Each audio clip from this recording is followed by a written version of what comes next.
केदारनाथ। पिछले कुछ सालों में मैंने कई बार केदारनाथ जाने का प्रयास किया है, पर कभी वो प्रयास सक्सेसफुल नहीं हो पाया। पर इस बार न जाने क्यों कुछ ऐसा लग रहा था कि स्वयं महादेव ने ही बुलाया हो, क्योंकि अपनी यात्रा भी कुछ वैसे ही हुई है।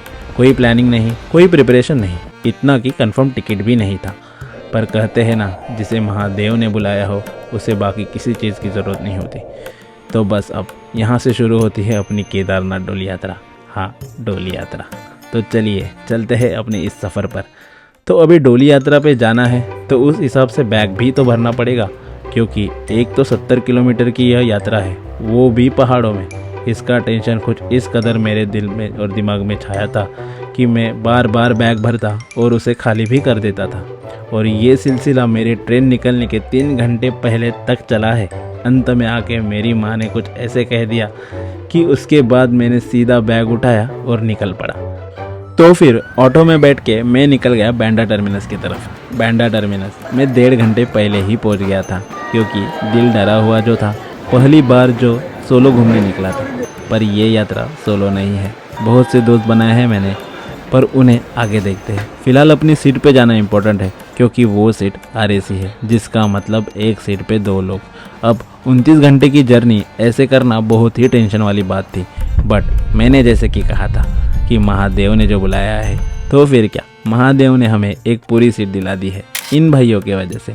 उसके बाद ट्रेन अपने बाप के समझ के मैं जो AC कंपार्टमेंट में घुमा हूँ वो अलग ही लेवल था।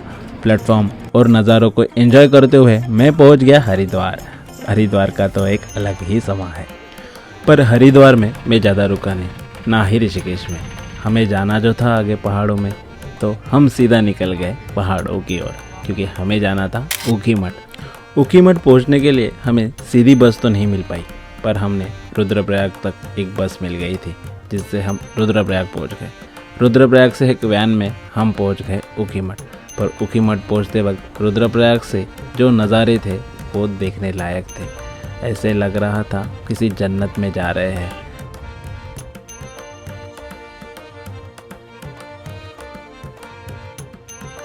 फिर क्या, टेढ़े मेढ़े रास्तों से होते हुए हम पहुंच गए ऊखीमठ। ऊखीमठ पहुंचते पहुंचते हमें शाम हो गई थी, पर उसके बाद भी रूम लेने से पहले मैं पहुंच गया ओमकारेश्वर जी के मंदिर। मंदिर में किसी पालकी की पूजा शुरू थी।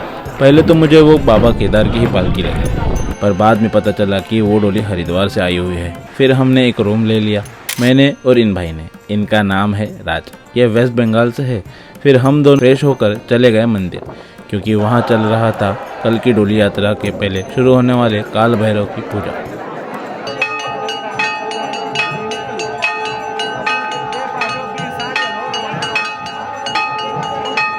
जिसे देख मेरा मन तो बड़ा प्रसन्न हो रहा था। और ये है रावल, भीमशंकर लिंग।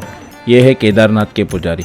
इन्हें रावल नाम की उपाधि दी गई है और इन्हें लिंग नाम से पुकारा जाता है। जिस तरीके से भारतीय सेना का बैंड बज रहा था, उसे सुन सारे लोग भोलेनाथ के भक्ति में मग्न हुए नाच रहे थे, क्योंकि ये तो बस सिर्फ कल के होने वाले उत्सव का आगाज था।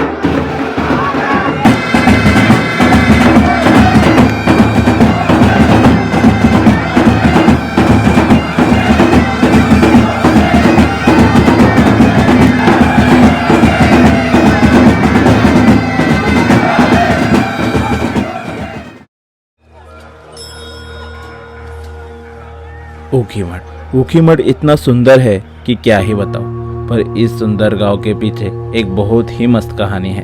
कहते हैं कि बानासुर की बेटी उषा और श्री कृष्ण के पौत्र अनिरुद्ध का विवाह इसी गांव में हुआ था।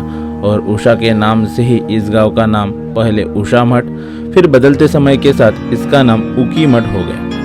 और आज यही भगवान केदारनाथ की शीतकालीन गद्दी है। जब बर्फ पड़ने के बाद केदारनाथ के द्वार बंद हो जाते हैं, तो भक्त यहीं आके बाबा के दर्शन करते हैं। और आज यहीं से बाबा केदारनाथ की डोली निकलेगी। पर डोली निकलने में अभी बहुत वक्त था, तो फिर मैं और राजभाई निकल गए अष्टभैरव के मंदिर दर्शन करने। अष्टभैरव, भैरव माने भय, भय के देवता। भैरव जिनकी ऊर्जा आप बंद आंखों से भी महसूस कर सकते हो। और ये भैरव मंदिर बहुत ही अनोखा था। उत्तराखंड में बहुत से भैरव मंदिर हैं, पर इस भैरव मंदिर की ऊर्जा अलग ही है। और यहीं से ओमकारेश्वर जी का मंदिर भी दिखता है। तो चलिए, अब वक्त हो गया है पालकी के प्रस्थान का। और ये है बाबा केदारनाथ की चांदी से बनी पंचमुखी डोली। इसे फूलों से सजा के आज बाबा के धाम केदारनाथ ले जाया जाएगा। अब ठीक से सुनना, पंचमुखी शिवलिंग भगवान शिव के पंच तत्वों को दर्शाता है, पंच रूपों को दिखलाता है और उनके 5 कर्तव्य को बतलाता है। सृगोजात मुख सृजन यानी क्रिएशन का प्रतीक है और ये धरती तत्व से जुड़ा है। वांगदेव मुख पालन पोषण का प्रतीक है और ये जल तत्व से जुड़ा हुआ है।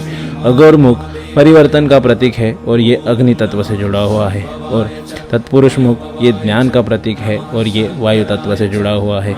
ईशान मुख मुक्ति का प्रतीक है और यह आकाश तत्व से जुड़ा हुआ है। सृजन पालन पोषण परिवर्तन ज्ञान और मुक्ति, धरती जल अग्नि वायु और आकाश सब शिव है। इसीलिए कहते हैं ना, उसी की बनाई दुनिया है, वही पालन करता है और वही विनाश करेगा।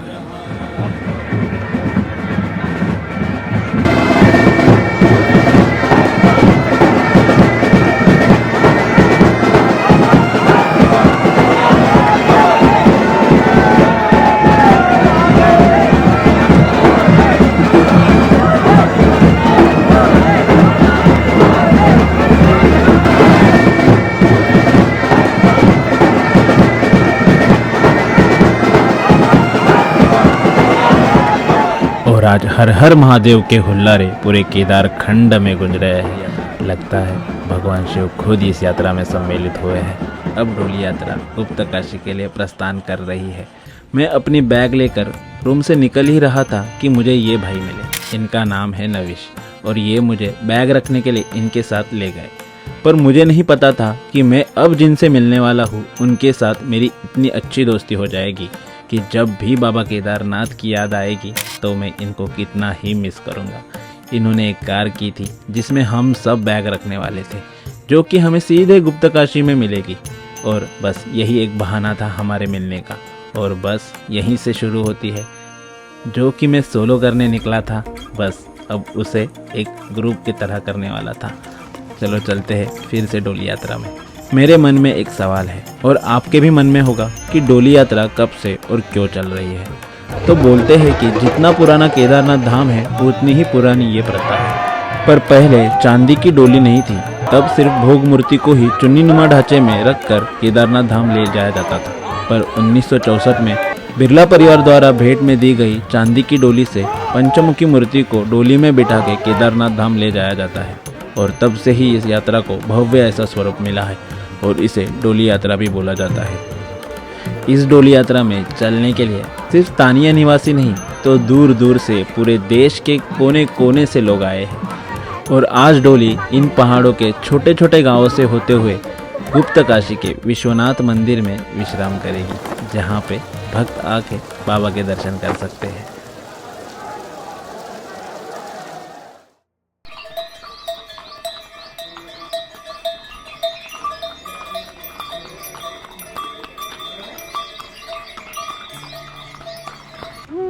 गुप्त काशी। महाभारत का युद्ध खत्म होने के बाद अपने भाइयों का वध करने कारण से पांडवों पे गोत्र हत्या का पाप लगा था, जिससे मुक्ति पाने के लिए पांडव भगवान शिव की खोज में निकल पड़े। पर भगवान शिव उनसे नाराज थे, इसीलिए वो हिमालय के इसी गुप्त जगह में ध्यान कर रहे थे। पर पांडव उनकी खोज में वहां तक पहुंच गए, पर उनसे छुपने के लिए महादेव ने नंदी रूप ले लिया और वहां से गुप्त हो गए। इसीलिए इस जगह को गुप्त काशी कहा जाता है। पर यहाँ और एक मंदिर है अर्धनारेश्वर का, जो माता पार्वती को समर्पित है। जब भगवान शिव इस जगह से गुप्त हो गए थे, उसके बाद यहीं एक कुंड है जहाँ पर माँ गंगा और माँ यमुना का स्रोत है। वहाँ से पांडव भगवान शिव पे अभिषेक करने के लिए जल ले गए थे और वहीं पे माता पार्वती का ध्यान भी किया था, जिससे माता ने प्रसन्न होते हुए उन्हें अर्धनारेश्वर रूप में दर्शन दिए थे। और इसी कुंड में सुबह 5 बजे कड़क ठंडी में नहाते हुए हम आज की डोली यात्रा के लिए तैयार हुए हैं।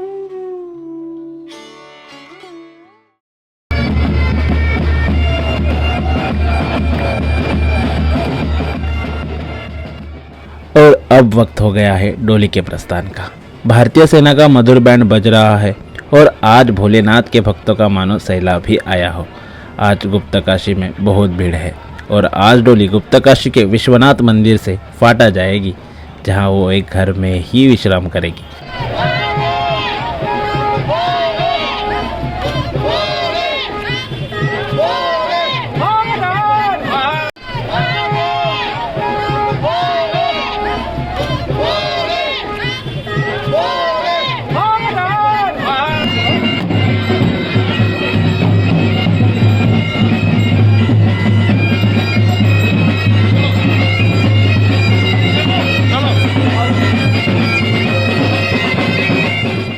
वैसे गुप्तकाशी से फाटा का डिस्टेंस ज़्यादा नहीं है, 11 किलोमीटर का ही है, जो कि सबसे कम है इस 4 दिन की डोली यात्रा में। पर ये रास्ता आपको उत्तराखंड के खूबसूरती से मिला देगा। उत्तराखंड अगर आपको ठीक से देखना है तो कार से नहीं, ऐसे पैदल यात्रा करके देखिएगा। आपका दिल इन वादियों में कहीं खो ना गया तो बता। उत्तराखंड मेरी मातृभूमि, मातृभूमि मेरी पितृभूमि, ओ भूमि तेरी जय जयकारा, मेरा हिमालय हिमालय तेरी जय जयकारा, मेरा हिमालय।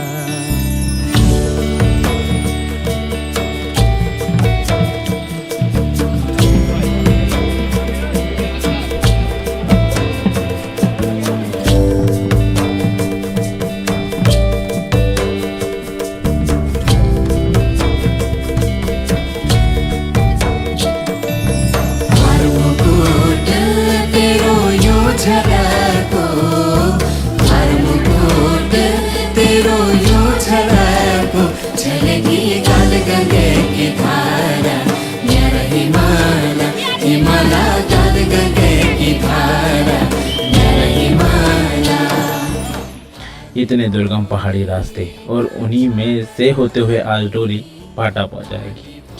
कहते हैं पहाड़ों में सुकून है, पर शायद ऐसे इसीलिए कहते हैं क्योंकि पहाड़ों में शिव है, और जहाँ शिव है वहाँ सुकून तो होगा ही।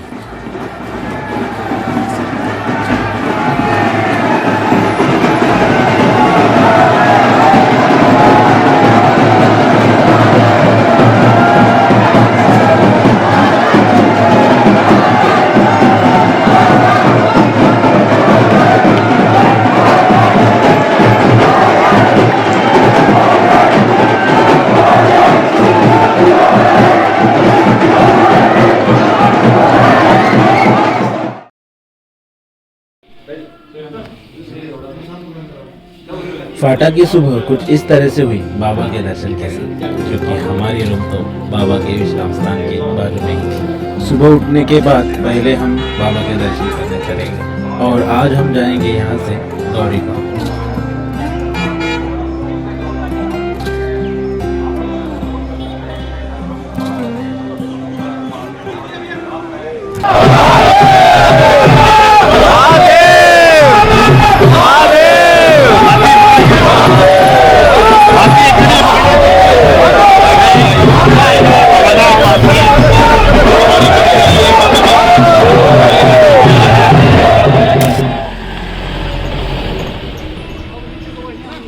और अब दिल को एहसास होने लगा है कि अब महादेव के साथ दीदार बस एक दिन के ही दूरी पर है।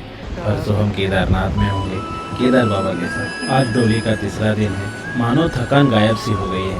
लग रहा है कब हम लोग केदारनाथ पहुँचेंगे। बस आज गौरीकुंड पहुँच जाए, फिर कल केदारनाथ के लिए रवाना हो जाएंगे।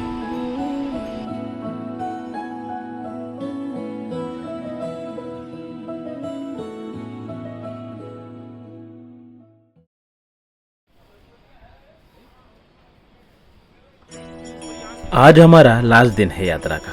सुबह जल्दी उठ के गौरीकुंड में गर्म पानी से नहा के हमने हमारी पैदल यात्रा की शुरुआत की है। चलते हुए थोड़ी देर हुई ही थी कि हमें मंदाकिनी की मधुर आवाज़ सुनाई दी, और पहली बार स्नो कैप माउंटेन्स का भी दर्शन हुआ है हमें। कहते हैं केदारनाथ में स्वर्ग से हवा आती है। केदारनाथ के बारे में बहुत सी कथाएं हैं। कहते हैं कि नर और नारायण ने यहीं पे भगवान शिव की तपस्या की थी, जिससे प्रसन्न होकर भगवान शिव ने उन्हें वरदान दिया था कि वो इसी जगह पे ज्योतिर्लिंग के रूप में हमेशा उनके भक्तों को दर्शन देंगे। और एक कहानी ये भी है, जब द्वापर युग में पांडव भगवान शिव की खोज में आए थे, तब भगवान शिव ने गुप्तकाशी में नंदी रूप लेके गुप्त हो गए थे। पर उसी वक्त पांडवों में से एक नकुल ने भगवान शिव को देख लिया, और वो उनके पीछे गौरीकुंड तक आ गए, और गौरीकुंड से होते हुए पांडव भगवान शिव के पीछे केदार घाटी तक भी आ गए। पर केदार घाटी में बहुत सारे पशु थे, जिसमें भगवान शिव सम्मिलित हो गए, जिससे पांडवों को उन्हें पहचानने में बहुत ही तकलीफ हो रही थी। पर तभी भीम ने केदार घाटी में स्थित दोनों पहाड़ों पर अपने विशाल रूप के साथ दोनों पैर रख दिए, जिसके बाद सारे पशु उनके नीचे से जाने लगे। पर एक पशु उनके नीचे से जाने को तैयार ही नहीं था, और पांडवों को पता चल गया कि वो भगवान शिव है। जैसे ही भगवान शिव को पता चला कि पांडवों ने उन्हें ढूंढ लिया है, भगवान शिव वहाँ से लुप्त होने लगे। भगवान शिव वहाँ पे नंदी रूप में थे। भगवान शिव धीरे धीरे अपना शरीर जमीन में समाये जा रहे थे। धड़ नीचे चला गया था, पर भीम ने उनके पृष्ठभाग को पकड़ लिया और वो ऊपर ही रह गया। उससे प्रसन्न हो गए भगवान शिव ने उन्हें गोत्र हत्या के पाप से मुक्ति दिला दी और केदारनाथ से ही स्वर्गरोहिणी पीक 1 और स्वर्गरोहिणी पीक 2 दिखते हैं और कहते हैं वहाँ से ही पांडव स्वर्ग की ओर रवाना हुए थे।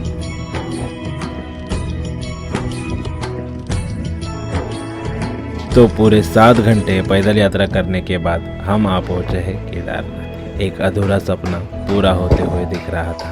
कल सुबह 7:10 पे बाबा के कपाट सभी भक्तों के लिए खुल जाएंगे और तब तक आज हम उसी के नगरी में उसी के साथ रहेंगे। मिलते हैं कल सुबह 7:10 पे। जय भोलेनाथ।